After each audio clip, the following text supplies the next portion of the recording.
Welcome to this explainer. The word republic is everywhere. It echoes through history, it's written in ancient documents, and we still hear it shouted in public squares today. But honestly, how often do we actually stop and deconstruct how it functions, like as an actual mechanical system? Well, today we're stripping away the rhetoric. We're going to examine the true, bare-bones anatomy of a republic.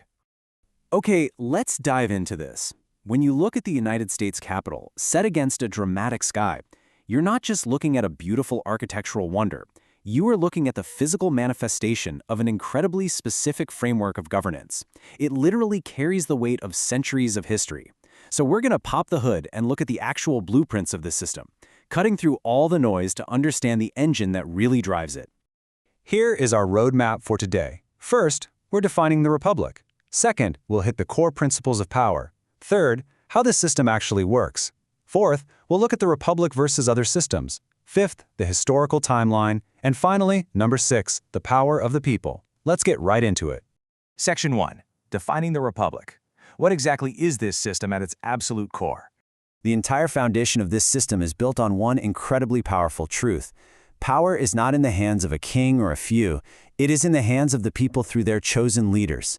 Think about that for a second. It establishes a really stark contrast. It roots all authority firmly and permanently right in the citizenry. A republic is a form of government in which the people rule indirectly by electing representatives to make laws and decisions on their behalf. So the crucial point is that word right there, indirectly. That is the key operational mechanism. The people are ruling, absolutely, but they're doing it through a highly structured mechanical process. They are choosing others to go in and navigate the daily, nitty-gritty complexities of lawmaking. Moving on to Section 2, Core Principles of Power. Let's take a look at the system's underlying blueprint. There are 5 pillars here, and they basically interlock to create a highly stable structure. First up is representation. Basically, you elect people to act on your behalf. But their power isn't absolute, which brings us to the second pillar, limited government. They are strictly restricted by the boundaries of the Constitution. Third, we have the rule of law. This is huge. It means everyone is equal under the law and absolutely no one gets a free pass. Fourth is the protection of rights, which actively safeguards your individual freedoms from tyranny. And finally, accountability. If those leaders mess up, they can be removed by the very people who chose them in the first place. Section 3. How the system works. Let's shift gears from theory into action.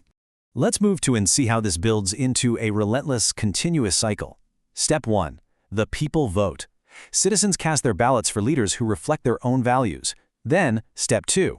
Representatives are chosen. They go to work, debating and passing laws. Step 3. Those laws are enforced fairly to protect citizens. And then, Step 4 brings us right back to the beginning. The people hold power. It's not a one-way street. It's a closed loop of continuous civic energy. When you take all of those complex moving parts, they really distill down to one striking historical reality. The people are the source. The Constitution is the guide. As wild as the system can get, its ultimate authority and its absolute boundaries are permanently rooted right in those two simple truths. Which brings us to Section 4, Republic versus other systems. Because honestly, to really understand what a republic is, we have to understand what it's not. Let's look at some direct comparisons here.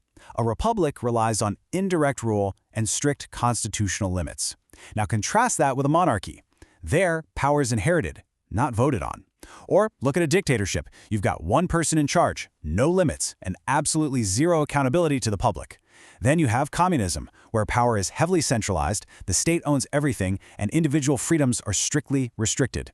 Seeing these side by side like this really highlights how a republic uniquely balances power with immense public accountability. All right, Section 5, the historical timeline. Let's trace this long evolutionary lineage. And this brilliantly illustrates how this system's evolution spans literally millennia. It begins way back in 509 BC, when the Roman Republic was born from the sudden overthrow of a monarchy. Then, we fast forward across the centuries to 1776, as the United States violently broke away from the British Crown. By 1787, the U.S. Constitution was engineered specifically to establish a modern republic, famously declaring, "We the people." And today, that continuous thread of history inspires and sustains republics across the entire globe. Finally, Section 6, the power of the people, the ultimate safeguard. Okay, here is the ultimate aha takeaway, the greatest safeguard we have against kings. against dictators, or against absolute centralized control is the structured, indirect rule of the citizenry. A republic protects freedom by putting power in the hands of the people through chosen leaders. That right there, that is the engine of freedom. Which leaves us with a pretty lingering thought. We've seen the blueprint today. We've seen how the cycle always returns to the citizenry having the final authority. So, in a continuous cycle where the people hold the ultimate power, how will you participate to guide its future? Thank you so much for joining me for this explainer. I really hope this deeper look into our civic mechanics has sparked your curiosity